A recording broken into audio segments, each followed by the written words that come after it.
Basta lang. Basta. Oo! Parang dito yun eh.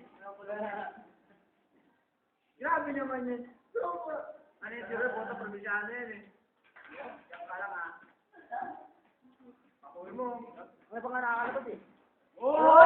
Shop mo lang naman yan. Hindi pa nga. Wala lang. Patuan niya yun. Wala kang patayan yan. Wala kang patayan. Tayo sa kanila. Kaya kakapoy-kapoy ang mga ano eh, no? Huwag ka na. Kuminado ka.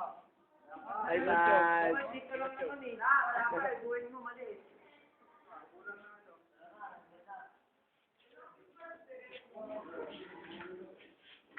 Kung sasangin nila mga yan, puro yan.